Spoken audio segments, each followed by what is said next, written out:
નમસ્કાર વિદ્યાર્થી મિત્રો, ફરી એકવાર હું પરમાર કલ્પેશ આપનું હાર્દિક સ્વાગત કરું છું લેટ્સ ક્રેક ગુજરાત એક્ઝામની ટીમ પર. ફરી એકવાર તમારું હાર્દિક સ્વાગત છે. ગુડ ઇવનિંગ, જય હિન્દ, જય માતાજી, અસલામ વાલેકુમ, સત શ્રી અકાલ. કેમ છો? કસા કઈ મોજ? મોજીલા ગુજરાતીઓ, સ્વાગત છે આપ સૌ અધિકારી મિત્રો. તો અધિકારી મિત્રો, જેમ મેં તમને કહ્યું હતું, ગઈકાલે આપણે એક સેશન લીધો હતો રિકેન્સરનો, પણ અનફોર્ચ્યુનેટલી આપણે ટેકનોલોજીના કારણે એ સેશનમાં પૂરો નહોતો કરી શક્યા. પણ મેં કીધું હતું ને, ધમાકેદાર ઓફિસર છે તો તમને 100% એમનો અનુભવ તમારે એની લાઈફ સ્ટોરીમાંથી કંઈક શીખવા જેવું છે. તો આજે ફરી વાર હું એમને લઈને આવ્યો છું. બરાબર છે, માફ કરજો. અત્યારે તમારા જે પણ ક્વેશ્ચન હોય કોમેન્ટ બોક્સમાં લખી દેજો, હું સાથે સાથે તમને આન્સર આપતો રહીશ. હું લાઈવ જ છું આમાં. ઓકે, ચલો. તો સૌથી પહેલા તો આપણી સાથે આજે જે અધિકારી છે એમનું નામ છે રિકેન લાપસીવાળા સાહેબ. રિકેન સાહેબ, આપનું હાર્દિક સ્વાગત છે. विद्यार्थी मित्रों, रिकेन साहब विषय केवू હોય तो એટલું કહેવાય कि इतनी शिद्दत से मैंने तुम्हें पाने की कोशिश की है, पूरी कायनात ने मुझे तुमसे मिलाने की साजिश की है. એવા જોરદાર અધિકારી છે. સંઘર્ષની સફર્ષની વાત કરીએ તો છેલ્લા 4 વર્ષથી તૈયારી સાથે જોડાયેલા છે. 1 વર્ષ દિલ્હીમાં રહીને પણ યુપીએસસી ની તૈયારી કરીને આવ્યા છે. અરે જે વ્યક્તિ બરાબર છે ડાઉન ટુ અર્થ થી મિડલ ક્લાસ થી લઈને આજે ક્લાસ 3 ની સુપર ક્લાસ 3 ની મોભાવાળી પોસ્ટ એસટીઆઈ માં રિસન્ટલી જે રિઝલ્ટ આવ્યું છે એમાં 105 માં રેન્ક સાથે, અને ખાસ વિશેષ ભાવ કહું, પોતે ગુજરાતી મીડિયમના વિદ્યાર્થી હોવા છતાં પણ એસટીઆઈ ની મેઇન્સ એક્ઝામમાં ઇંગ્લિશમાં ગુજરાતમાં ટોપના માર્ક્સ સિક્યોર કરનારા એવા એ ધમાકેદાર સાહેબ એટલે રિકેન લાપસીવાળા સાહેબ જે આપણા બધાની વચ્ચે આજે ઉપસ્થિત છે. સૌથી પહેલા તો થેન્ક યુ સો મચ સાહેબ કે આપે આપના કિંમતી શેડ્યુલમાંથી ગુજરાતના ભાવિ માટે, ગુજરાતના વિદ્યાર્થી માટે, જે વિદ્યાર્થી સિરિયસલી આમાં તૈયારી કરે છે એના માટે કિંમતી સાહેબ આવ્યો. તો આપનું હાર્દિક સ્વાગત છે સાહેબ. આપનું ખૂબ જ હૃદયથી વેલકમ કરું છું. યસ, વિદ્યાર્થી મિત્રો, બીજી એક વસ્તુ તમને ક્લિયરલી કહી દઉં કે રિકેન સરે એસટીઆઈ મેન્સ ક્લિયર કરી છે, પણ સાથે સાથે આ વખતે બીજી વાર એ જીપીએસસી 1-2 ની મેન્સ એક્ઝામ પણ આપવાના છે, અકાઉન્ટન્ટ ઓફિસરની મેન્સ એક્ઝામ પણ આપવાના છે. તો જો આવા કિંમતી સમયમાંથી અત્યારે ખરેખર મેન્સની તૈયારી એમની ચરમસીમા પર હોય તો પણ તમને સમય આપ્યો છે, તો એકવાર આપણે એમને સેલ્યુટ આપી દઈએ. એકવાર ફટાફટ બધા કોમેન્ટમાં જય હિન્દ લખી દો, ફટાફટ બધા કોમેન્ટમાં જય હિન્દ લખી દો, તો એમને આપણે આપણા તરફથી એક સેલ્યુટ આપીએ. રિકેન સર, આજે હું તમને જે ક્વેશ્ચન પૂછવાનો છું એ ક્વેશ્ચન મારા નથી, વિદ્યાર્થી મિત્રોને મેં કહ્યું હતું કે તમારે રિકેન સરને જે ક્વેશ્ચન પૂછવા મને વોટ્સઅપ કરો, હું એમાંથી થોડા ક્વેશ્ચનો લઈને રિકેન સરને પૂછીશ. તો એવા ક્વેશ્ચન, એમાંથી પહેલો ક્વેશ્ચન એવો છે કે સૌથી પહેલા તો એસટીઆઈ નું રિઝલ્ટ જ્યારે આવ્યું, જે તારીખે એસટીઆઈ નું રિઝલ્ટ આવ્યું એની પહેલા તમે રિકેન ભાઈ હતા સમાજ માટે, અને આજે તમે એક ગુજરાતના જીપીએસસી બોર્ડના મહત્વની પોસ્ટ એવી એસટીઆઈ માં રિકેન સાહેબ બન્યા. તો આ ભાઈથી સાહેબ સુધીની સફરમાં કેવા પરિવર્તનો રહ્યા? આ રિઝલ્ટ આવ્યા પછી લોકોનું તમારા તરફનું જે વ્યવહાર હતું એ પહેલા કેવું છે ને અત્યારે કેવું છે, શું પરિવર્તન આવ્યા? તો આના વિશે ટૂંકમાં તમે અમારા વિદ્યાર્થી મિત્રોને જાણ કરશો. રિકેન સર.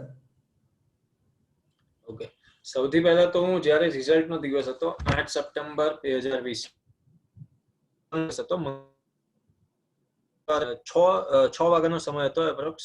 તે વખતે હું મોબાઈલ ખોલું છું અને મોબાઈલની અંદર નોટિફિકેશન આવે છે કે દિનેશ દાસા સાહેબની ટ્વીટ છે ને એની અંદર જાહેરાત નંબર 80 એની રિઝલ્ટનો ડિક્લેર થાય છે. રિઝલ્ટ હું જ્યારે ખોલવા જાઉં છું ત્યારે આઈ વોઝ લિટરલી સિવરિંગ કે રિઝલ્ટ શું હશે, કારણ કે ઘણા સમયથી આ રિઝલ્ટની રાહ જોઈ રહ્યા હતા અને વચ્ચે લોકડાઉન આવી ગયું, કોરોના આવી ગયું અને એને કારણે બીજા 6-7 મહિના લંબાઈ ગયું. તો એ વખતે જે ઉત્સુકતા હોય છે કે રિઝલ્ટ પોઝિટિવ આવવું જોઈએ એની રાહમાં જ ધ્રુજી રહ્યો હતો અને મેં રિઝલ્ટ ખોલ્યું, પીડીએફ ઓપન કરીને રિકેન લાપસીવાળા નામ સર્ચ કર્યું અને નામ તો આવે છે પણ એટલું ખબર હતી કે જે ફાઇનલ રિઝલ્ટ આવે છે એની અંદર પાસ અને ફેલ દરેક વિદ્યાર્થીઓના નામ હશે.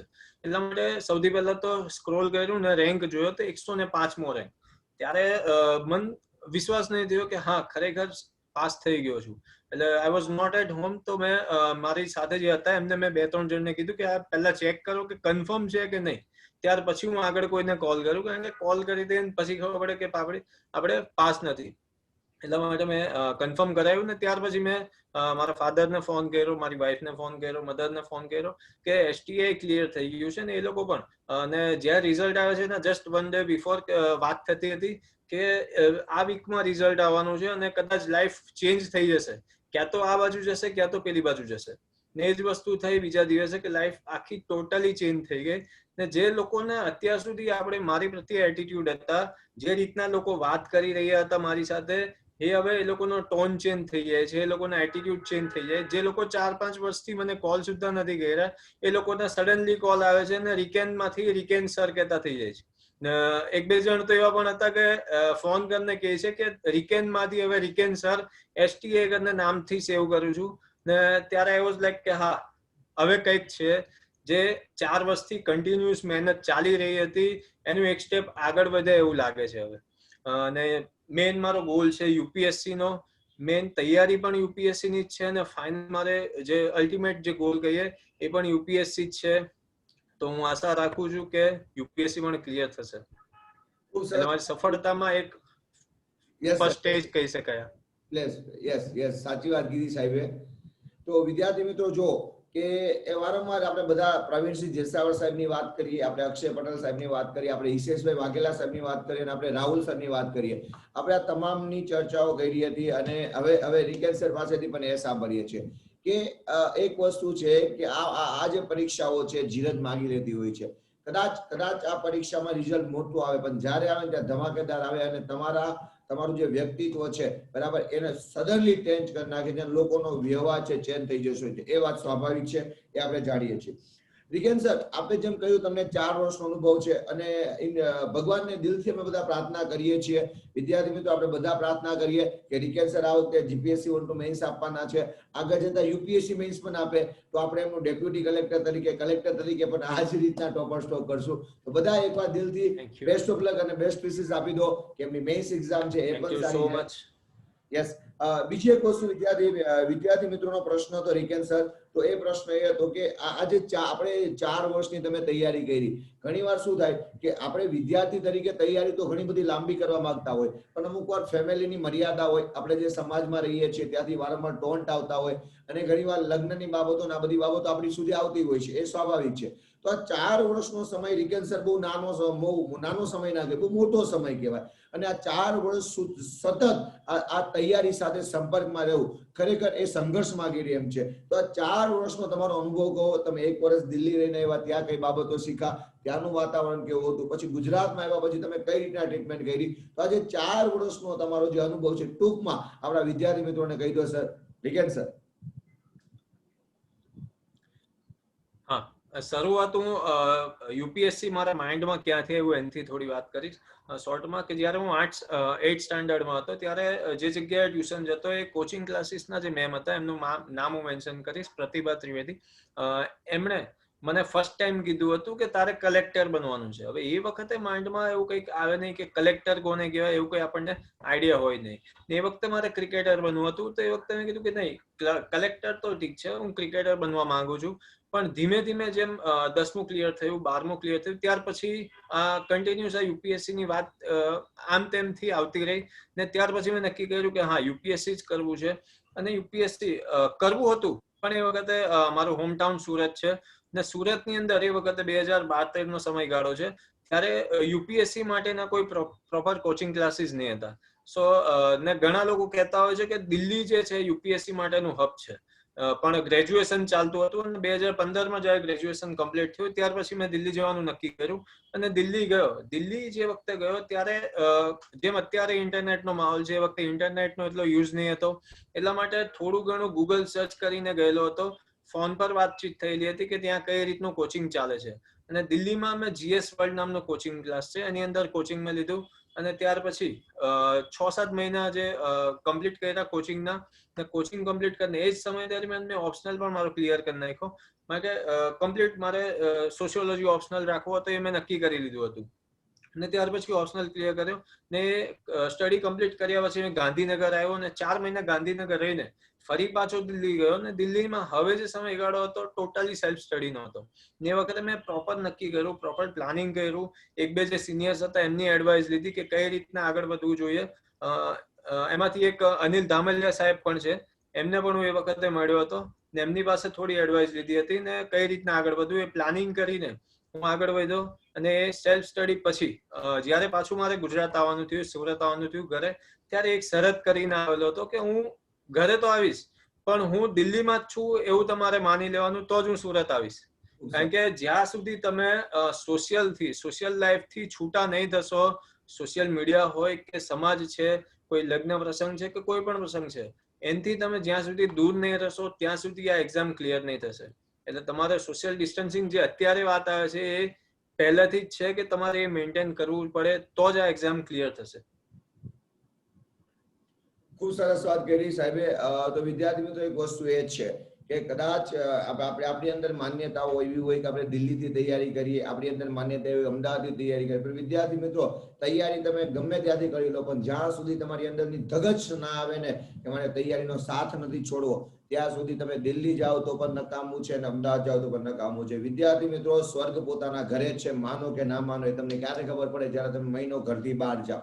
ઓકે, તો આવી વાત છે. તો ખૂબ સરસ અનુભવ કરી. અને બીજી વિદ્યાર્થી મિત્રો બીજી એક વસ્તુ વાત કરું કે એક સમય એવો હતો, આજથી લગભગ 6, 7, 8 વર્ષ પહેલા, ત્યારે યુપીએસસી નું પૂરતું કોચિંગ ક્લાસ કે કઈ વસ્તુ આપણે ગુજરાતમાં અવેલેબલ નહોતી. હું પોતે સુરત થી છું એટલે મને ખબર છે કે કદાચ સુરતમાં ખાલી એક ઇન્સ્ટિટ્યુશન એવું હતું જેમાં અમે કહેતા વાંચવા જવાય. સંભવ નામનું એક ઇન્સ્ટિટ્યુશન હતું અડાજણમાં, જે અમે એવું કહેતા કે ત્યાં લાઇબ્રેરી સારી છે. બિપિન સર ને કાકાનું લાઇબ્રેરી સારી હતી એટલે એ સંભવ નામનું એક યુનિવર્સિટી. બાકી બધા ચાલે છે ઘણા બધા, પણ ખરેખર જે લોકોએ યુપીએસસી નો યુ પાસ ના કર્યો એવા ફેકલ્ટી અત્યારે યુપીએસસી ભણાવતા હોય એટલે આપણે ખરેખર એ વસ્તુ તો આપને ખબર હોય, આપણે એ લેવલ પર છીએ એટલે.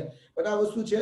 હવે રિકન સર, બીજો મહત્વનો પ્રશ્ન, તમે જેમ વાત કરી 4 વર્ષનો સમયગાળો હતો, તો આપણે 4 વર્ષનો સમયગાળા દરમિયાન આપણા જીવનમાં ઘણા બધા નકારાત્મક અભિગમ વાળા વાયરસ એટલે વ્યક્તિઓ આવતા હોય છે. જેમ કે ગમે ત્યારે આપણું રિઝલ્ટ આવે ને તો આપણા રિઝલ્ટની ચિંતા, ટેન્શન જેટલું આપને ના હોય ને એટલું આપણા બાજુવાળાને કે આપણી સાથે તૈયારી કરતા, ભાઈ તારું શું આવ્યું, ભાઈ તારું શું આવ્યું.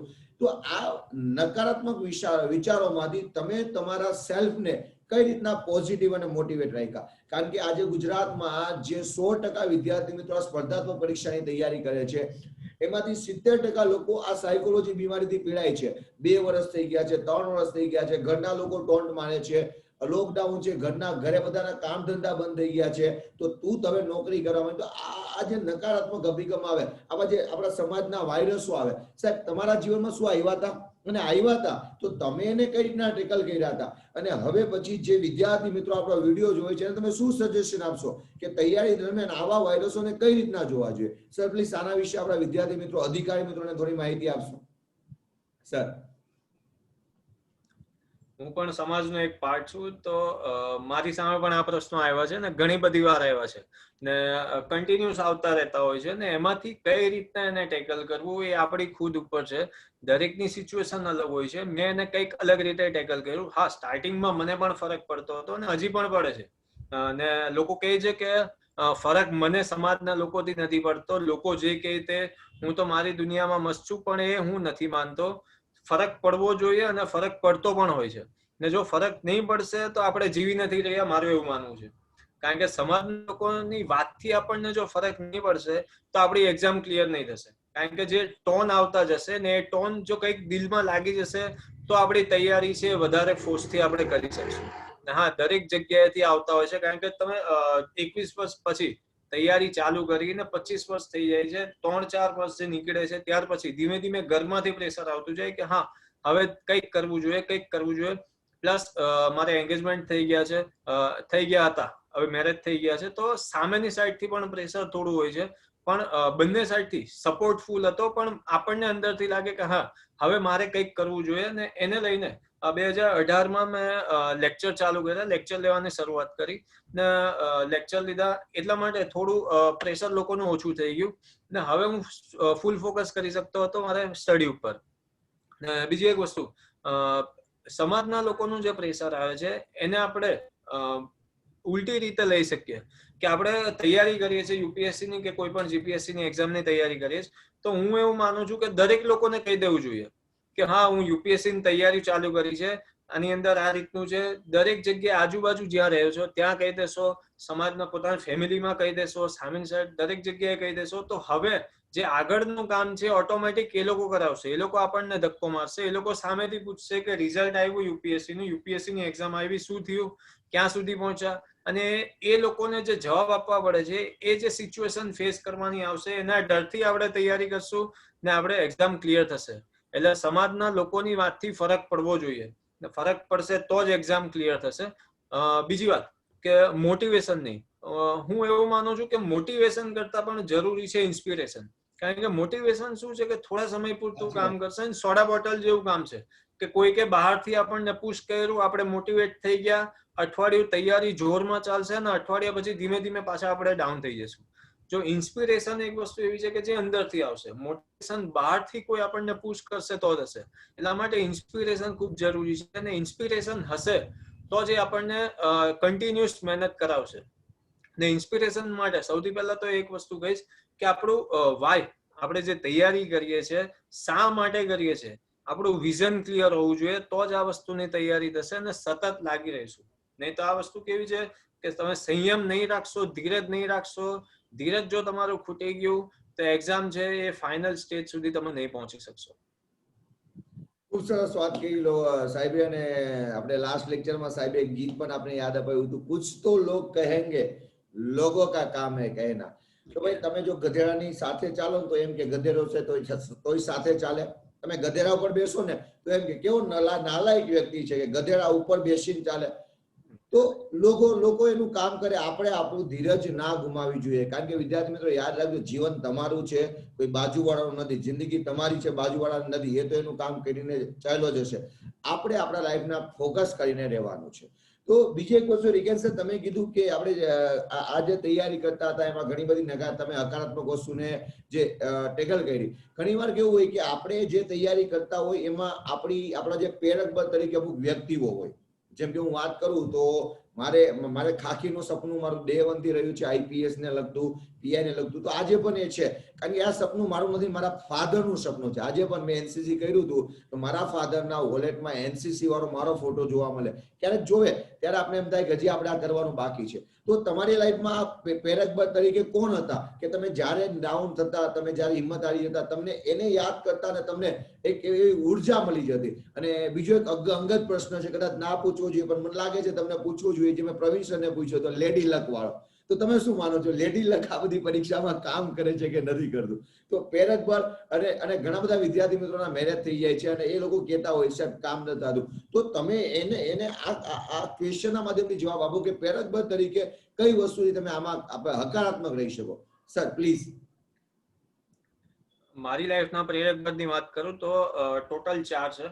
એક તો છે મારા ફાધર, બીજા છે મધર, ત્રીજું છે વાઇફ અને ચોથા છે તમે કદાચ સાંભળ્યું હશે દીપક રાવત, આઈએએસ ઓફિસર છે, નૈનીતાલના, ઉત્તરાખંડમાં છે, લગભગ 2007ની બેચના ઓફિસર છે. એમની પાસેથી ઘણું બધું મોટિવેશન પ્રેરણા મળતી હોય છે. ને મારા ફાધર પાસેથી એટલા માટે પ્રેરણા મળે છે કારણ કે ફાધર ને મધર જ્યારે ગ્રેજ્યુએશન કમ્પ્લીટ થયું ત્યારે મેં એમને કીધું કે મારે દિલ્હી જવું છે, ત્યારે એમના અંદરથી એક પણ વાર એવો સવાલ નહીં આવ્યો કે શા માટે જવું છે. ડાયરેક્ટ એમણે એમ કીધું કે હા જવું છે, ઓકે તૈયારી કરો, નીકળીએ. ડાયરેક્ટ આ જ સવાલ હતો. એ જે એમનો વિશ્વાસ હતો, પ્લસ મારે એંગેજમેન્ટ થઈ ગયેલા હતા. મારી વાઈફને પણ મેં એ વખતે ફિયન્સીને કીધું હતું કે મારે આ રીતના દિલ્હી તૈયારી કરવા જવું છે. એને પણ એ જ વાત કરી કે હા જા, અમે દરેક લોકો સપોર્ટમાં છીએ, કારણ કે અહીંયાથી નીકળશે. બીજું એક વસ્તુ મેં સાંભળી હતી એ વખતે કે ક્યાંક પહોંચવું હશે તો કશેકથી નીકળવું પડશે. ક્યાંક પહોંચવું છે તો ક્યાંકથી નીકળવું જરૂરી છે. ને એ વખતે મને લાગ્યું કે હા હવે અહીંયાથી નીકળવું જરૂર છે, આગળ જવું હશે તો બીજે જઈને, ને દિલ્હી હતું બેસ્ટ પ્લેસ એ વખતે, તો ત્યાં જઈને તૈયારી કરી. તો મારા ફાધર. ને બીજી એક વસ્તુ, જ્યારે હું દિલ્હીથી પાછો અહીંયા સુરતમાં આવ્યો ત્યારે જેમ તમે સંભવનો ઉલ્લેખ કર્યો, હું પણ ત્યાં સંભવમાં જ તૈયારી કરતો હતો અને અત્યારે પણ સંભવમાં જ તૈયારી કરું છું રીડિંગ માટે. ને ત્યાં માહોલ સારો એવો મળે છે. હું સવારે 6 વાગે, સવારનું મારું શેડ્યુલ એ રીતના હતું કે 4 વાગે ઉઠી જતો હતો ને 6 વાગે તૈયાર થઈને હું સંભવ લાઇબ્રેરી જતો હતો ને 6 વાગ્યાથી લઈને સાંજે 7-8 વાગે હું ઘરે આવું. આખો દિવસ ત્યાં હોઉં. ને મારા ફાધર, મારી મમ્મી છે, સવારે જલ્દી ઉઠીને જમવાનું બનાવીને ટિફિન પેક કરીને મારા ફાધર મને ટિફિન ત્યાં આપવા આવતા હતા. જનરલી એવું જોવા મળતું હોય છે કે ફાધરને જે એનો સન છે એ ટિફિન આપવા જતો હોય છે, પણ મારી પરિસ્થિતિમાં ઉલટું હતું.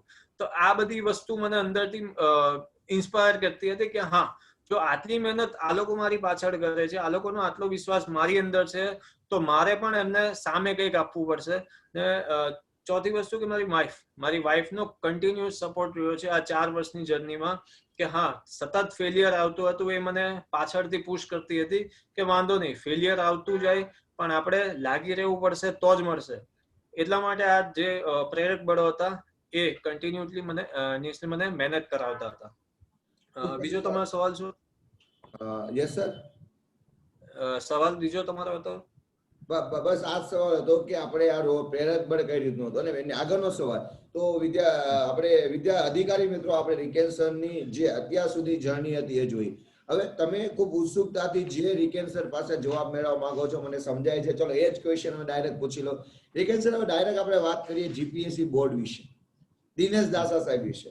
કદાચ મારું એવું માનવું છે વિદ્યાર્થી મિત્રો, કદાચ મારું એવું માનવું છે કે આ જે જીપીએસસી બોર્ડની જે ચેનલ છે, આ જીપીએસસી બોર્ડની જે ચેનલ છે એ દિનેશ દાસા સાહેબ આવ્યા પછી એટલી નિયમિત થઈ ગઈ છે. ખરેખર એ સાહેબને હું ઓલવેઝ એપ્રિશિએટ કરું છું, અને એ સારું કામ કરતા હોય ને આપણે કઈ કહેવાની કોઈ આપણે કઈ ગુંજાઈશ પણ નથી, એમનું એપ્રિશિએટ કરીએ છીએ. તો આ જીપીએસસી બોર્ડની તૈયારી કરતા વિદ્યાર્થી મિત્રોને તમે શું કહેશો? સાથે સાથે એ ક્વેશ્ચનનો આન્સર આપી દો. લગભગ મોટા ભાગના 90% ક્વેશ્ચન વિદ્યાર્થી મિત્રોએ મને આ ક્વેશ્ચન પૂછ્યો છે.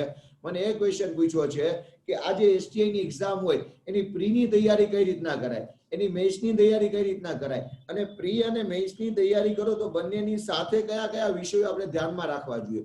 તો આ તમામ બાબતો વિશેનો તમે એકમાં આન્સર આપી દો કે પ્રી માટેની કઈ બુકો વાંચવી, મેઇન્સ માટે કઈ બુકો વાંચવી, અને પ્રી અને મેઇન્સનો સાથે અને અલગ અલગ અભિગમ કેવો રાખવો જોઈએ. તો સર એના વિશે આન્સર આપી દેજો રિકેન સર.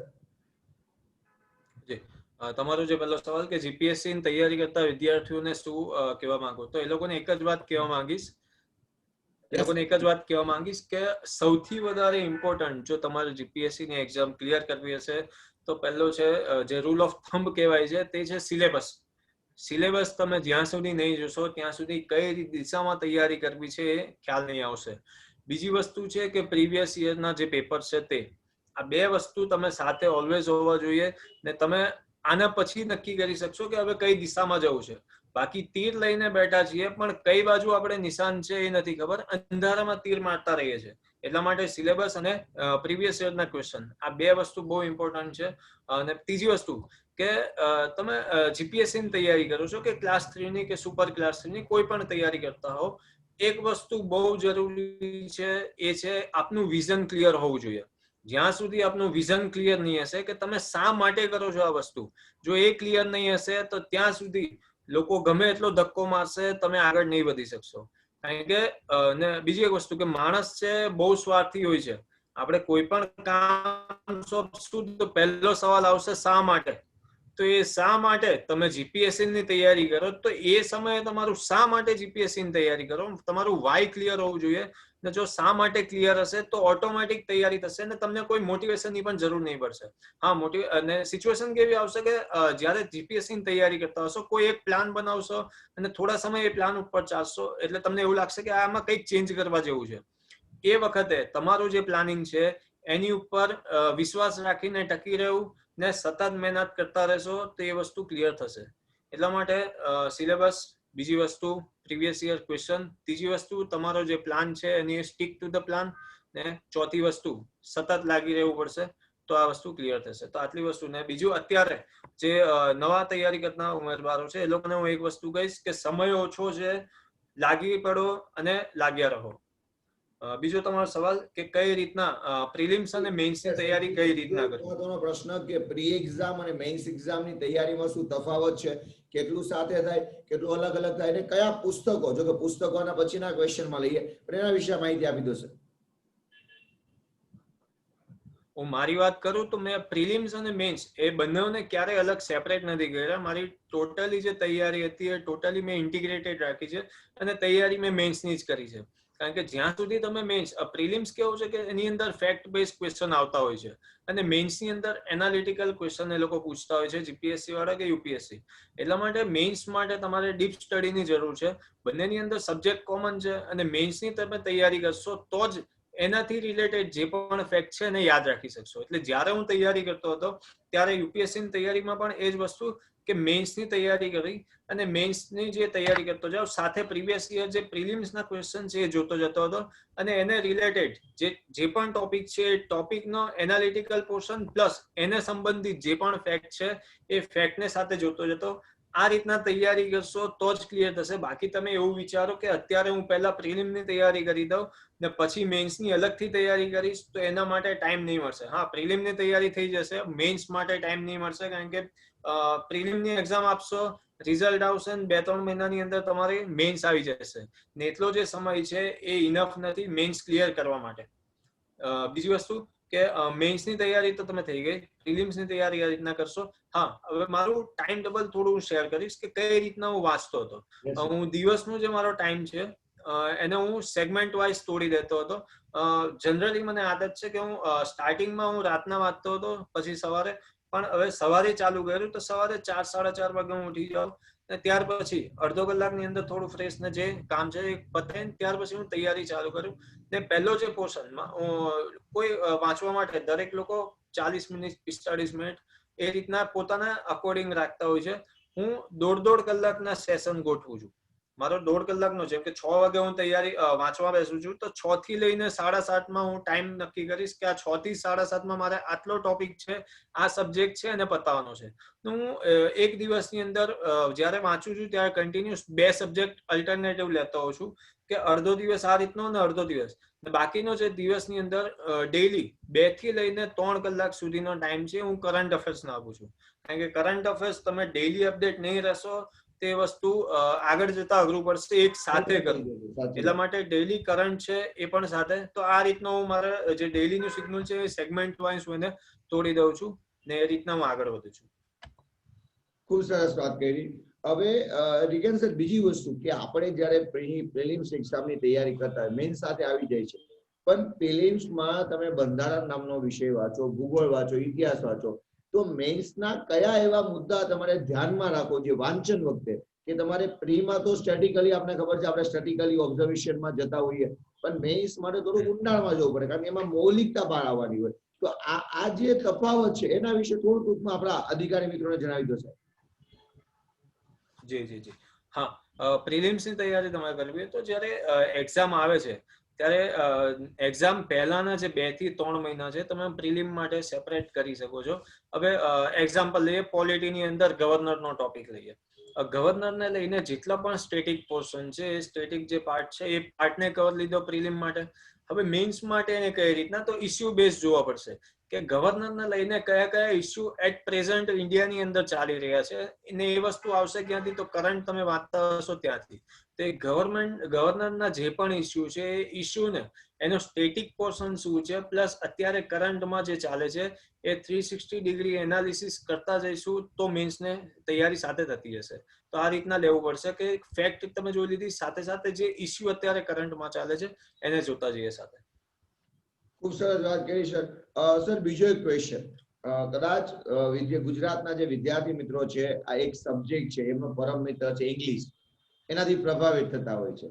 આપણે જો ઇંગ્લિશ મીડિયમનો વિદ્યાર્થી જો મેરિટમાં ટોપ પર આવે ઇંગ્લિશમાં મેઇન્સમાં, તો સબ્જેક્ટ વાઇઝ કદાચ કોઈ નવાઈ નથી, પણ તકલીફ નવાઈ એ વસ્તુ છે કે તમે થ્રુ આઉટ ગુજરાતી મીડિયમના છો અને આજે ગુજરાતના જે 80-70% લોકો છે એને પરમ મિત્ર બહુ હેરાન કરે, એટલે ઇંગ્લિશ નામનો વિષય બહુ હેરાન કરે અને ભાગતા હોય છે વિદ્યાર્થી મિત્રો આનાથી. તો ગુજરાતી મીડિયમમાં તમે તમારું સ્કૂલિંગ પૂરું કર્યા પછી તમે ઇંગ્લિશમાં એ પણ મેઇન્સ એક્ઝામમાં તમે ગુજરાતમાં ટોપના માર્ક્સ અટેમ્પ કર્યા, તો તમારા માર્ક્સ ગુજરાતમાં કયા રેન્કમાં હતા, કેટલા હતા, અને આ ઇંગ્લિશનું પ્રભુત્વ કઈ રીતના આવ્યું અને ઇંગ્લિશની ટિપ્સ, તો આ એક કદાચ મુખ્ય મુદ્દો છે આજના વિડીયોનો, એના વિશે માહિતી આપો અમારા વિદ્યાર્થી મિત્રોને, અધિકારી મિત્રોને. રિકેન સર. મારા મેન્સના એસટીઆઈ ની અંદર મેન્સમાં મારા 59 માર્ક્સ છે 100 માંથી. મેન્સની ઇંગ્લિશની વાત કરું તો ઇંગ્લિશ જે પ્રોબ્લેમ આપણે ગુજરાતના ખાસ કરીને ગુજરાતના વિદ્યાર્થીઓને આવે છે એનો રીઝન મેં જ્યાં સુધી ઓબ્ઝર્વ કર્યું છે એનું રીઝન એક કહી શકાય કે લોકો એને બાય હાર્ટ એડોપ્ટ નથી કરતા. ઇંગ્લિશની વાત આવે ત્યારે શરૂઆતનો જે લાઈન છે મોઢામાંથી એ જ નીકળશે કે આપણાથી નહીં થાય. જ્યાં સુધી આ શબ્દ જે આ જે એટીટ્યુડ છે એ ચેન્જ નહીં થશે ત્યાં સુધી ઇંગ્લિશ નથી જ આવડવાનું.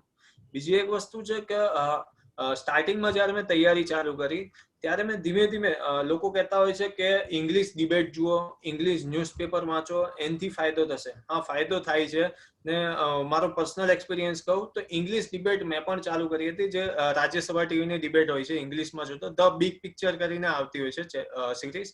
એની અંદર કરંટના ઇસ્યુ લઈને જ ડિબેટ ચાલતી હોય છે. મેં એ રીતના તૈયારી ચાલુ કરી કે મેં ધ હિન્દુ ન્યૂઝપેપરથી શરૂઆત કરું ને સ્ટાર્ટિંગમાં મને પણ આઈડિયા નહોતો આવતો કે કઈ રીતના શું વાત કરવા માંગે છે. આખું ઘણીવાર એવું થતું કે 3 થી 4 કલાક થઈ જાય, આખું ન્યૂઝપેપર હું વાંચી લઉં ને એની અંદરથી મને કઈ જ આઈડિયા નહીં હોય કે શું વાંચી ગયો. પણ ત્યારે થતું પણ મારી સાથે જે મારો રૂમમેટ હતો ત્યારે મને કહેતો હતો કે છોડી દે, નથી વાંચવું, 1-2 દિવસ થશે, દિલ પર લાગશે, પણ આપણે હિન્દીમાં કવર કરી લઈશું. પણ નહીં, એક વસ્તુ હતી કે નહીં, ઇંગ્લિશ જે ઇસ્યુ દરેક લોકોને હેરાન કરે તો શા માટે હેરાન કરે છે, એનું શું રીઝન છે એ જાણવું હતું. એટલા માટે કન્ટિન્યુ રાખ્યું ને 1 કે 2 મહિના જ્યારે હિન્દુ ન્યૂઝપેપર શરૂઆત થયેલી, શરૂઆતમાં 3 થી 4 કલાક થતા મને ઇંગ્લિશ ન્યૂઝપેપર કમ્પ્લીટ કરતા. 2 મહિના પછી આ જે 3 થી 4 કલાકનો સમયગાળો હતો 1 કલાકમાં ટ્રાન્સફર થઈ ગયો ને 1 કલાકની અંદર જે એડિટોરિયલનો જે પાર્ટ છે હું ટોટલી કમ્પ્લીટ કરી દેતો, પ્લસ સમજીને, અને હું સાથે મારી નોટ્સ બનાવતો જતો એમાંથી એડિટોરિયલની. ને બીજી એક વસ્તુ, ઇંગ્લિશ માટે બીજો મારા જે સોર્સ હતા રીડિંગના, ટોટલી મારા સોર્સ છે ઇંગ્લિશમાં. આપણે ઇંગ્લિશ કરવું છે પણ ઇંગ્લિશ વાંચતા નથી. આપણે ઇંગ્લિશ જે છે એને એક પેપર તરીકે લઈએ છીએ કે બેન્ચની અંદર 150 માર્કનું પેપર આવશે ક્યાં તો 100 માર્કનું પેપર. જ્યાં સુધી આ પેપર તરીકે આપણે એને સમજતા જઈશું ત્યાં સુધી ઇંગ્લિશ નહીં થશે. આપણે આપણા રૂટીનની અંદર વાંચવા માટેનો કોઈ એક સોર્સ કે ઇંગ્લિશ કરવો પડશે. જેમ કે ઇકોનોમી છે, જ્યોગ્રાફી છે, તમે જ્યાં સુધી એને ઇંગ્લિશમાં નહીં વાંચશો, ઇકોનોમીની અંદર અમુક ટર્મ્સ એવી હશે કે જે ઇંગ્લિશમાં જ સારી લાગશે. જેમ કે એક્ઝામ્પલ આપું તો જીડીપી છે અને તમે ગુજરાતી ને હિન્દીમાં જોશો તો સકલ ઘરેલું ઉત્પાદ. હવે આપણને બોલવામાં જ થોડું ઓકવર્ડ ફીલ થાય, એના કરતા જીડીપી આપણા ડેલી રૂટીનમાં સારું. તો આવા બધા જે સબ્જેક્ટ છે તમે ઇંગ્લિશની અંદર વાંચશો તો સારો એવો કમાન્ડ આવશે. પ્લસ એને તમે ગુજરાતી અને ઇંગ્લિશનું જે પેપર છે એની અંદર ઇંગ્લિશમાં જે પ્રેસી રાઇટિંગ છે, રિપોર્ટ છે, ત્યાર પછી ડાયલોગ રાઇટિંગ ને બધું જે વિઝ્યુઅલ ઇન્ફોર્મેશન પરથી જે લખવાનું આવતું હોય છે એની અંદર જે વોકેબ એ લોકો માંગતા હોય છે તમે આની અંદરથી જ આવશે. ઇકોનોમીના પોર્શન છે, પ્લસ કરંટ અફેર્સનો મારો જે સોર્સ છે તે ઇંગ્લિશની અંદર હું વાંચું છું. અને બીજી વસ્તુ કે જેટલા સોર્સ બને એટલું ઇંગ્લિશને ડેલી રૂટીનમાં વાંચશો તો ફાયદો થશે ને ઇંગ્લિશને બાય હાર્ટ એડોપ્ટ કરવું પડશે ત્યાં સુધી ઇંગ્લિશ નહીં થશે. ખૂબ સાચી વાત કીધી, કારણ કે વિદ્યાર્થી મિત્રો કહેવાય છે ને કે nothing is impossible, everything is I am possible. તમે નક્કી કરી લો ને મનથી તો કોઈ વસ્તુ અઘરી નથી, બાકી તમે નક્કી કરો તો કોઈ વસ્તુ આસાન પણ નથી. લહેરોं से डरकर न पार नहीं होती, कोशिश करने वालों की कभी हार नहीं होती.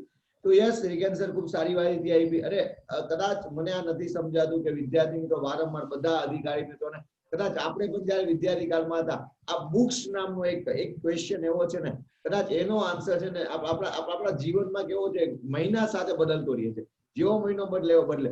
એનું કારણ એવું છે કે માર્કેટમાં અત્યારે એટલા બધા પબ્લિકેશનો થઈ ગયા છે, આપણે ખરેખર હોય ગયા વર્ષની ઇન્ફોર્મેશન ખાલી લોભાવનું કવર પેજ ચેન્જ કરીએ. જેમ કે અત્યારે પબ્લિકેશન નું માળખું જે રાતનો ફાટી નીકળ્યો છે, કદાચ અત્યારે પીએસઆઈ ની વેકેન્સી આવે ને સાહેબ તો રાતના 12 વાગે બુક આવી જાય પીએસઆઈ 2020-21, અને અંદર શું હોય આપને ખબર છે કારણ કે આપણે 4-5 વર્ષથી આ ફિલ્ડ સાથે જોડાયેલા છે. તો આ જે પબ્લિકેશનમાં છે તો અત્યંતિક બુકોમાં તમે કઈ બુકો પસંદ કરતા હતા? તો આ બુક્સ વાળો આન્સર કે જીપીએસસી બોર્ડને તમારે ક્રેક કરવી હોય તો કઈ બુકોનો અભ્યાસ કરવો જોઈએ, સ્કૂલિંગમાં કઈ બુકો લેવી જોઈએ, તો એના વિશે થોડું ટૂંકમાં આપણા અધિકારી મિત્રોને માહિતી આપી દેજો રિકેન સર. ઓકે, લાસ્ટ નો જે સવાલ હતો ઇંગ્લિશ વાળો, એની અંદર બીજો એક પોઈન્ટ એડ કરવા માંગીશ જે મારો પર્સનલ એક્સપિરિયન્સ છે. એક વસ્તુ કરી શકાય, મેં ડેઈલી મારી ડાયરી લખવાનું ચાલુ કર્યું ને એ ડાયરી હું ઇંગ્લિશમાં લખતો. સ્ટાર્ટિંગમાં જે આવડે તે લખતો, પણ ધીમે ધીમે એમાં ઇમ્પ્રુવમેન્ટ થતું ગયું ને મારું જે ડેઈલી રૂટીન છે, આખા દિવસમાં શું પણ કામ કરું છું એ દરેક વસ્તુ હું રાતે ડાયરીની અંદર લખી દઉં છું. હું સજેસ્ટ કરીશ કે એક આ વસ્તુ ચાલુ કરી શકાય. જો ઇંગ્લિશ સુધારવું હશે તો આપણે વાંચી તો લઈએ છીએ, પણ જ્યાં સુધી એને લખશું નહીં ત્યાં સુધી એનો જે ફ્રૂટફુલ આપણું જે કર્યું છે તે કઈ રીતનું જે આઈડિયા નહીં આવશે. એટલા માટે એક આ વસ્તુ કરી શકાય કે ડાયરી લખી શકાય. પ્લસ કે પર્સનલ ડાયરી છે એટલે કોઈ વાંચવાનું તો છે નહીં, એની અંદર જે પણ ભૂલ હશે તમે ખુદ જાણવાના છો એટલે શરમની વાત આવવાની નથી. બીજી એક વસ્તુ, શરમ આવે તે છતાં બોલો, જેવું ઇંગ્લિશ આવડે તેવું બોલો તો જ આ ક્લિયર થશે. હવે તમારો સોર્સ, મારા કયા કયા સોર્સ હતા તૈયારી દરમિયાન, તો મારા જેટલા પણ રિસોર્સિસ છે બધા મેં જે રિસોર્સિસ છે મેઇન યુપીએસસી ના છે. મેં ગુજરાતનું કોઈ પબ્લિકેશન છે પર્ટિક્યુલર એને વાંચ્યું નથી, તો યુપીએસસી ને સંબંધિત જ મારા રિસોર્સિસ છે. શરૂઆત કરીશ ઇકોનોમીથી. ઇકોનોમીની અંદર ને બીજી એક વસ્તુ કે આપણે યુપીએસસી હોય, જીપીએસસી હોય કે ક્લાસ 3 હોય, શું વાંચવાનું છે એના કરતા ઇમ્પોર્ટન્ટ છે શું નથી વાંચવાનું. જો એ નક્કી થઈ જાય કે આ વસ્તુ નથી વાંચવાની તો આપણો અડધો રસ્તો છે તે ઈઝી થઈ જશે. એટલા માટે શું નથી વાંચવાનું એને પહેલા સાઈડ પર કાઢી લો, વાંચવા માટે ઘણું ઓછું છે. ઇકોનોમીની અંદર મેં એક તો એનસીઆરટી વાંચી 11th ની, જે ઇન્ડિયન ઇકોનોમિક ડેવલપમેન્ટ છે એ એનસીઆરટી વાંચી, ને પ્લસ મૃણાલ પટેલ યુપીએસસી ની અંદર, જીપીએસસી માં ઇન્ડિયાની અંદર ઇકોનોમી માટે એક જ વસ્તુ છે મૃણાલ પટેલ સર. ને મૃણાલ પટેલ સરના જે વિડીયો છે એ વિડીયોઝ જોયા, અને એ વિડીયોઝ જોયા. અને બીજી એક વસ્તુ, ઇકોનોમીની અંદર જે બેઝિક તો આમાંથી ક્લિયર થઈ જશે, પણ સાથે સાથે કરંટમાં તમારે અપડેટ થતા રહેવું પડશે. એ કરંટ માટે બજેટ અને ઇકોનોમિક સર્વે, ઇકોનોમીની સબ્જેક્ટની અંદર ઇકોનોમિક સર્વે અને બજેટ, આ બંને વસ્તુ બહુ ઇમ્પોર્ટન્ટ થઈ જાય. જો તમે આ વસ્તુને ઇગ્નોર કરશો તો પ્રિલિમ્સની અંદર અને મેઇન્સની અંદર બંનેમાં પાછા પડવાની વારો આવશે. તો ઇકોનોમીના મારા આટલા સોર્સ છે. બીજું વાત કરીશ જ્યોગ્રાફી. જ્યોગ્રાફીની અંદર 6 થી લઈને 12 ની એનસીઆરટી વાંચી શરૂઆતમાં, ત્યાર પછી 11th અને 12th આ 2 સ્ટાન્ડર્ડની એનસીઆરટી ઇનફ છે ને, એટલા માટે ફિઝિકલ જ્યોગ્રાફી જે ફંડામેન્ટલ્સ ઓફ ફિઝિકલ જ્યોગ્રાફી કહે છે 11માની એનસીઆરટી તે, અને 12માની હ્યુમન જ્યોગ્રાફી. આ સિવાય બીજો અમુક ચેપ્ટર, સિલેક્ટેડ ચેપ્ટર્સ મેં વાંચ્યા છે જીસી લિયોંગમાંથી. જીસી લિયોંગની જે બુક છે, ઓરેન્જ કલરની બુક આવે છે, એની અંદરથી અમુક લિમિટેડ ચેપ્ટર વાંચ્યા છે, અને અમુક 1-2 ચેપ્ટર વાંચ્યા છે મહેશ બનવાલમાંથી, જાડી એવી બુક છે. આ બુકમાંથી મેં જ્યોગ્રાફી કવર કર્યું, ને સાથે એક છે મૃણાલ પટેલની અંદર જે ચેનલ છે યુટ્યુબ પર, એની અંદર જ મેડમ છે રાજત નીલ સર. એ રાજત નીલ મેડમના વિડીયો જોયા છે જ્યોગ્રાફીની અંદર, ને આટલું જ્યોગ્રાફી કવર કરવા માટે કર્યું છે. ત્રીજી વાત કરીશ એન્વાયરમેન્ટ. જ્યારે હું 2018 ની અંદર ભણાવવાની શરૂઆત કરી હતી ત્યારે મારો સબ્જેક્ટ જ એન્વાયરમેન્ટ હતો. એન્વાયરમેન્ટ હું ભણાવું છું. એન્વાયરમેન્ટની અંદર મેં ઘણું બધું વાંચ્યું છે, પણ આપણે કહીએ તો એક તો છે 7માની આપણી એનસીઆરટી જીઓગ્રાફીની, એની એનસીઆરટી નામ જ છે ઓર એન્વાયરમેન્ટ. એક એનસીઆરટી એ વાંચી છે, અને બીજી એક વસ્તુ જે યુપીએસસી ની અંદર જનરલી પૂછાતો હોય તે શંકર આઈએએસ નું એક મટીરિયલ છે. આ 2 વસ્તુમાંથી એન્વાયરમેન્ટ કવર કર્યું છે, અને હું આ જ સજેસ્ટ કરીશ. બીજી મેં ઘણી બુકો વાંચી છે એ હું સજેસ્ટ અત્યારે હું નહીં કરીશ, કારણ કે આટલું ઇનફ છે એન્વાયરમેન્ટ માટે. આટલામાંથી તમે વાંચશો તો ઇનફ છે. ત્યાર પછી વાત કરીએ તો પોલિટી સબ્જેક્ટની અંદર દરેક લોકો જાણે જ છે કે લક્ષ્મીકાંત સિવાય પોલિટીની જે નૌકા છે પાર નહીં પડે. તો લક્ષ્મીકાંત છે ને એનસીઆરટી ઉપર હું વધારે ફોકસ કરીશ કે એનસીઆરટી વાંચવી જ પડશે. જો એનસીઆરટી નહીં વાંચશો, તમે એમ કહો કે એનસીઆરટી નો કોઈ બીજો અલ્ટરનેટિવ છે કે નહીં, તો નથી. એનસીઆરટી નો કોઈ અલ્ટરનેટિવ નથી, એનસીઆરટી વાંચવી જ પડશે. એમાં એક પોલિટીમાં 9th સ્ટાન્ડર્ડની એનસીઆરટી છે ડેમોક્રેટિક પોલિટિક્સ, એ ઘણી સારી છે. એની અંદરથી ડેમોક્રેસીને લઈને જે બેઝિક્સ છે એ દરેક વસ્તુ કવર થઈ જાય છે, સારા એવા પ્રમાણમાં કવર થાય છે. ત્યાર પછી 11th અને 12th ની એનસીઆરટી પોલિટીની અંદર જ છે. 11th ની છે એક તો ઇન્ડિયન કોન્સ્ટિટ્યુશન એટ વર્ક, અને 12માની છે politics in India since independence. તો આટલી એનસીઆરટી વાંચી છે. ત્યાર પછી લક્ષ્મીકાંત, અમુક 1-2 ચેપ્ટર ડીડી બાસુમાંથી કહેતા છે, પણ આટલું લક્ષ્મીકાંત સુધી તમે વાંચશો તો ઇનફ છે. કારણ કે ડીડી બાસુ છે એની લેંગ્વેજ થોડી હાર્ડ થઈ જાય છે. લક્ષ્મીકાંત તમે હાઈ લેવલની, ડીડી બાસુ તમને કદાચ એકવાર સમજાય. હા, બસ એ જ વસ્તુ છે. ને લક્ષ્મીકાંત વાંચશો તો એની અંદર ઓલમોસ્ટ બધું કવર થઈ જ જાય છે, તો એના સિવાય તમારે બહાર જવાની જરૂર નથી પડતી. હવે આવીએ દરેકનો જે ફેવરિટ સબ્જેક્ટ છે હિસ્ટ્રી અને આર્ટ એન્ડ કલ્ચર. મને તકલીફ પડતી હોય તો આર્ટ એન્ડ કલ્ચર ની અંદર છે. ને આર્ટ એન્ડ કલ્ચર ની અંદર જો કોસ્ટ ઓફ બેનિફિટ ની વાત કરીએ, મેં પ્રિલિમ ની અંદર મારું જે રીતનું મિસ્ટેક ને બધી મેં કરી, હું આગળ વાત કરીશ એની. પહેલા સોર્સ કહી દઉં. હિસ્ટ્રી ની અંદર એનસીઆરટી જ વાંચી છે. એન્શિયન્ટ હિસ્ટ્રી ની વાત કરું તો 11th ની એનસીઆરટી જે આર.એસ. શર્મા જે ઓથર છે એ એનસીઆરટી વાંચી છે 11th ની. મેડિવલ ની અંદર, મેડિવલ જે મધ્યકાલીન ભારત છે એની અંદર 7th ની અને 11th ની 7th સ્ટાન્ડર્ડ ની જે એનસીઆરટી છે એની અંદર મધ્યકાલીન દિલ્હી સલ્તનત છે, મુઘલ એમ્પાયર છે, એ લોકોના જે રૂલર જે બિલ્ડિંગ્સ છે એ બધી સારી એવી ઇન્ફોર્મેશન મળે છે. અને બીજી છે મેડિવલ માટે જ 11th ની એનસીઆરટી સતીશચંદ્ર. એ સતીશચંદ્ર એનસીઆરટી છે એની અંદર ચોલ છે, પાલ છે, જે ત્રિપુટી જે સ્ટાર્ટિંગમાં મેડિવલના સ્ટાર્ટિંગમાં પાલ, પ્રતિહાર અને રાષ્ટ્રકૂટ આ જે સંઘર્ષ છે એ બધી ઇન્ફોર્મેશન સારી એવા પ્રમાણમાં છે. બીજું 11th ની જે મેડિવલની એનસીઆરટી છે એની અંદર એક વસ્તુ સારી છે, મેઇન્સ માટે આપણને સારો એવો સોર્સ મળી જશે એની અંદરથી, કારણ કે એની અંદર ગવર્મેન્ટ એ લોકોનું ગવર્મેન્ટ કઈ રીતના ચાલતું, પ્લસ ઇકોનોમિક, સોશિયલ લાઈફ કઈ રીતના હતી, જે મેઇન્સમાં એનાલિટિકલ સવાલ આવતા હોય છે એ એનસીઆરટી માંથી સારા એવા કવર થશે. ત્યાર પછી મોડર્ન જે આધુનિક ભારત છે એના માટે 12th ની એનસીઆરટી જે બિપિનચંદ્ર બ્રાઉન કલરની એક બુક પણ આવે છે બિપિનચંદ્ર, એ વાંચી છે. અને બીજી એક્સ્ટ્રા મેં વાંચી છે ઇન્ડિયા સ્ટ્રગલ ફોર ઇન્ડિપેન્ડન્સ, જે મૃદુલા મુખર્જી ને બિપિનચંદ્ર બધા 3 ઓથર છે ભેગા મળીને છે, એ વાંચી છે. પણ 12th ની એનસીઆરટી છે તે ઇનફ છે આધુનિક ભારત માટે. આર્ટ એન્ડ કલ્ચર ની વાત કરું, આર્ટ એન્ડ કલ્ચર ની અંદર એક તો નીતિન સિંઘાનિયા વાંચી છે, ને દરેક લોકો વાંચે છે, ને આ જ એક સોર્સ છે નીતિન સિંઘાનિયા સારા એવા પ્રમાણમાં છે. બીજું અમુક ચેપ્ટર્સ છે તે સીસીઆરટી માંથી વાંચ્યા છે. સીસીઆરટી ગૂગલ ઉપર વેબસાઇટ છે, એ વેબસાઇટ ઉપરથી ઓફિશિયલી ગવર્મેન્ટની છે, તો ઓથેન્ટિક સોર્સ કહી શકાય. બીજી વસ્તુ કે જેટલા પણ બુક તમે વાંચો છો એની અંદર ઓથેન્ટિક રિસોર્સિસને પકડીને તમે સ્ટીક રહેશો તો એ આગળ વધી શકાશે. બીજું છે 11th ની એનસીઆરટી ફાઇન આર્ટ્સ ની એનસીઆરટી છે, an introduction to art and culture. Art and culture માટે બીજું મેં એક એ વાંચ્યું છે. ગુજરાતના આર્ટ એન્ડ કલ્ચરની વાત કરું તો યુનિવર્સિટી ગ્રંથ નિર્માણ બોર્ડની જે બુક છે ગુજરાતનો સાંસ્કૃતિક વારસો, એક વાંચી છે. અને બીજી એક વસ્તુ કે ગુજરાત ગવર્મેન્ટની જે વેબસાઇટ છે ઓફિશિયલ, એની ઉપર અબાઉટના સેક્શનમાં જશો, અબાઉટ ગુજરાત, તો એની અંદર ઘણી બધી વસ્તુ આર્ટ એન્ડ કલ્ચરને લગતી છે. ગુજરાતની દરિયાકાંઠાની સંસ્કૃતિ, ગુજરાતના જે ફોક ડાન્સ છે, એ બધી ઇન્ફોર્મેશન એમાંથી મળે છે, ને એમાંથી લીધું છે. ને એમાંથી જ 2018 ની જીપીએસસી નો એક સવાલ આવેલો હતો આર્ટ એન્ડ કલ્ચરને લગતો જ, હલ્લીસક રાસને લગતો. એ પણ એ જગ્યાએથી જ હતો, વેબસાઇટમાંથી. એ વેબસાઇટ સર્ચ કરી ને એમાંથી ઇન્ફોર્મેશન મળી. તો ગવર્મેન્ટની વેબસાઇટ છે એને સર્ચ કરતા રહેવું, કારણ કે એની અંદર જે અપડેટ આવશે તે ઓથેન્ટિક સોર્સ છે. બીજી એક વસ્તુ, જેટલા પણ, હા, તો આટલા સોર્સ હતા મારા તૈયારી દરમિયાન. બીજી એક વાત કરું, કરંટ અફેર્સ. કરંટ અફેર્સ માટે મેં 3 સોર્સ છે મારા બેઝિકલી. એક છે વિઝન આઈએએસ. વિઝન આઈએએસ નું મંથલી મેગઝીન આવે છે, તે હું કરું છું. હું ડેઈલી ન્યૂઝપેપર નથી વાંચતો. સ્ટાર્ટિંગમાં ન્યૂઝપેપર વાંચતો હતો, ડેઈલી ન્યૂઝપેપર નથી વાંચતો. ઘણા સજેસ્ટ કરતા હોય છે કે હા ન્યૂઝપેપર વાંચવું જોઈએ, પણ હું મારો પર્સનલ એક્સપિરિયન્સ કહું તો હું ન્યૂઝપેપર નથી વાંચતો, કારણ કે હું વિચારું છું કે ડેઈલી એની પાછળ ન્યૂઝપેપર વાંચવામાં ટાઈમ કાઢી એના કરતા બીજો કોઈક સોર્સ આપણને ઘણા બધા યુટ્યુબ પર સોર્સ મળી જતા હોય છે. એમાંથી એક ચેનલ છે ઓનલી આઈએએસ કરીને. ઓનલી આઈએએસ ચેનલની અંદર ધ હિન્દુના એડિટોરિયલ આવે છે, તો એનું એનાલિસિસ જોઈ લઈએ.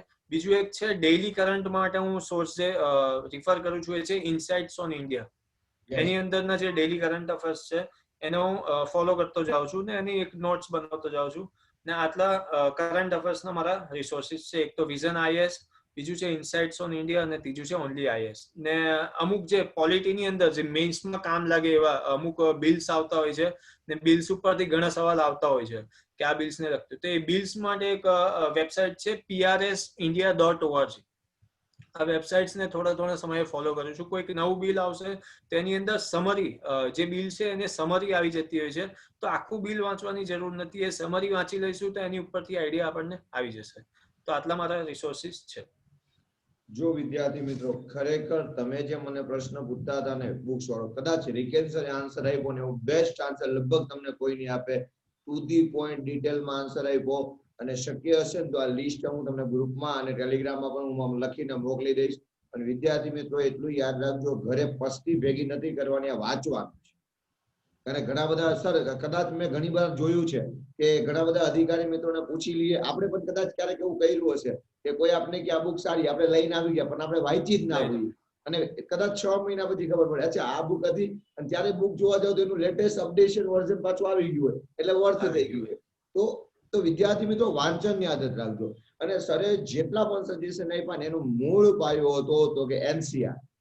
શરૂઆત કરવી જ પડે.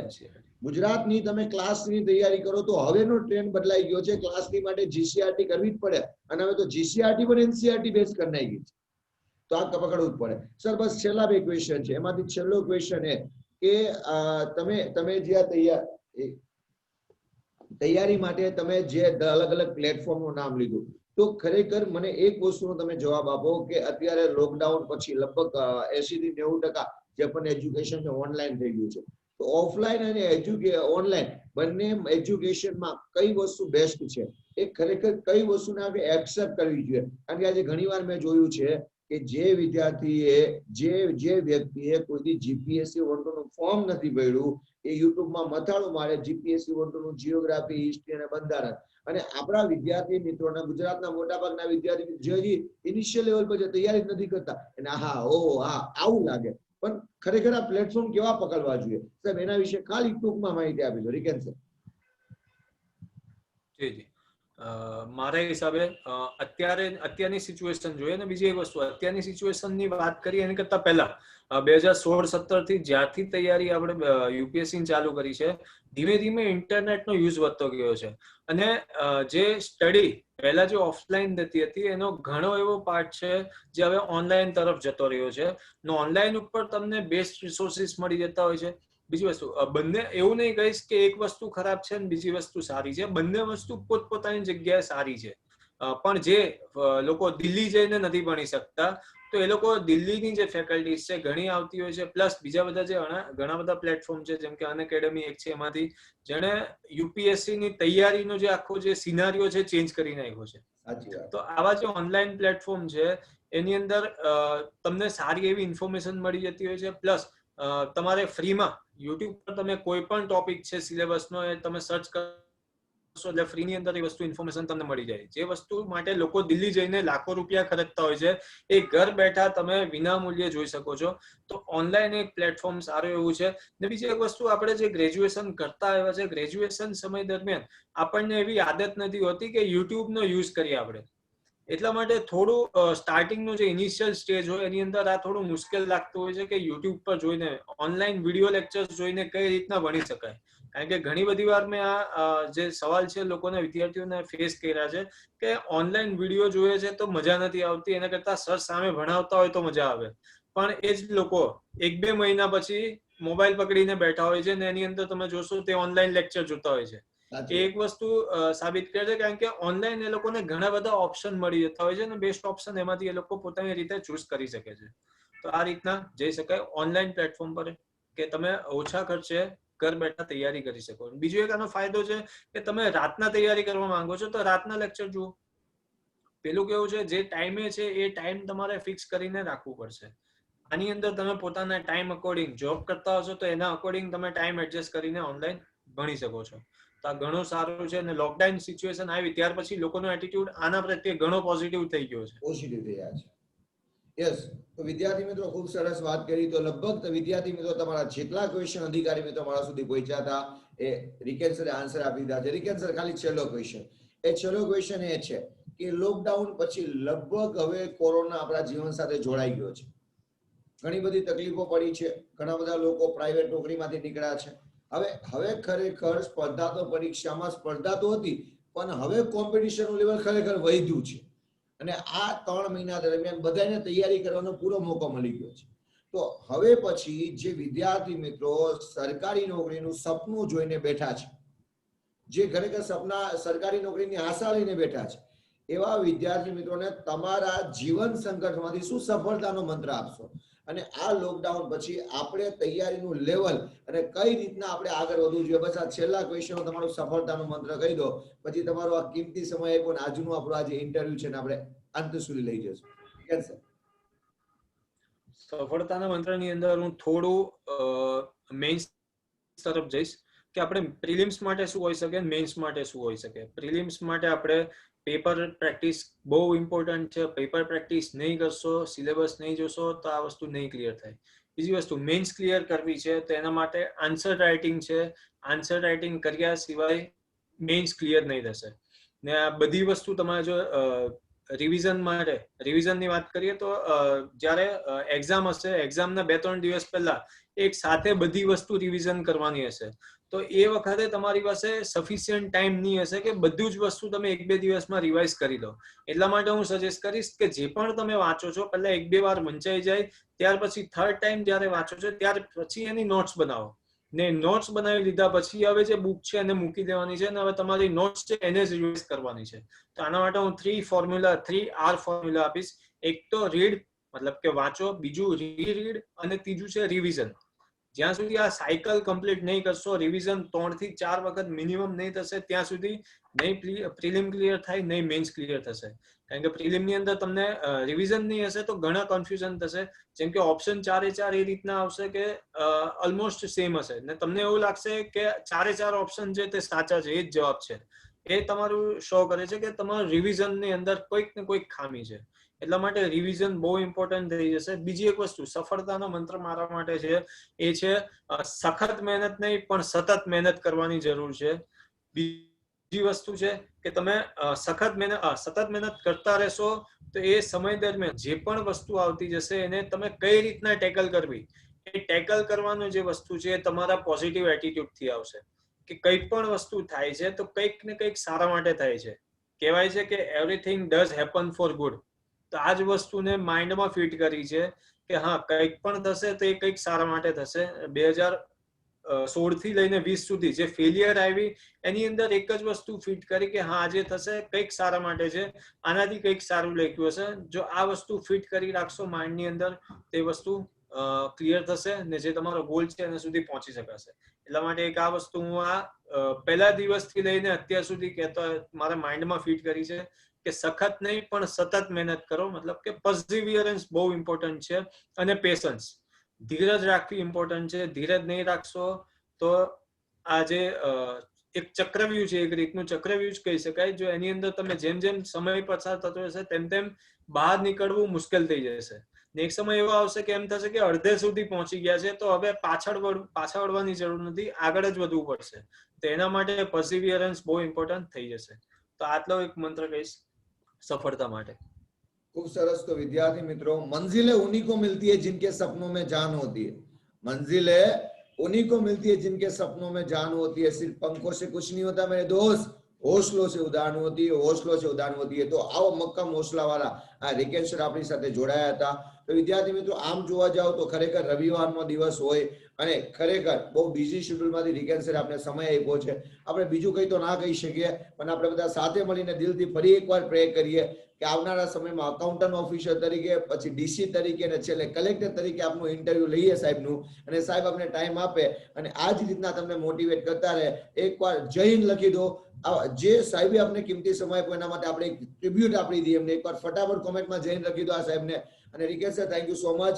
ખરેખર તમારું એક જે લાઈફ સ્ટોરી છે એ ખરેખર સંઘર્ષમય છે અને ખરેખર તમે ડાઉન ટુ અર્થ લઈને જે જોયું છે તો એના માટે ખરેખર તમે આગળ બહુ જ આગળ વધો એવી દિલથી શુભેચ્છા કરું છું. અને અંતમાં 2 મિનિટ તમારે જે કેવું હોય એ કહી દેજો સર, પ્લીઝ. એક જ વસ્તુ કહીશ કે ગ્રેજ્યુએશન કમ્પ્લીટ થાય છે, મતલબ કે જે 21 વર્ષ પછી જે ખરેખર લાઈફ શરૂ થાય છે, તો એની અંદર એક વસ્તુ મેં જાણી છે કે 5 વર્ષની સજા અને 50 વર્ષની મજા. અને બીજી એક વસ્તુ છે 5 વર્ષની મજા અને 50 વર્ષની સજા. હવે આ બે વસ્તુમાંથી આપણે કયું સિલેક્ટ કરવું દરેક જણનું પોતપોતા ઉપર છે. અને આની સાથે જ હું અંત કરીશ. જય હિન્દ. ઓકે, તો અધિકારી મિત્રો, વિડીયોને લાઈક કરજો, તમારા મિત્રો સુધી શેર કરજો. આ સાથે આવા જ નવા અધિકારીઓ સાથે મળતા રહેશું. ત્યાં સુધી જય હિન્દ, સેલ્યુટ. જય હિન્દ.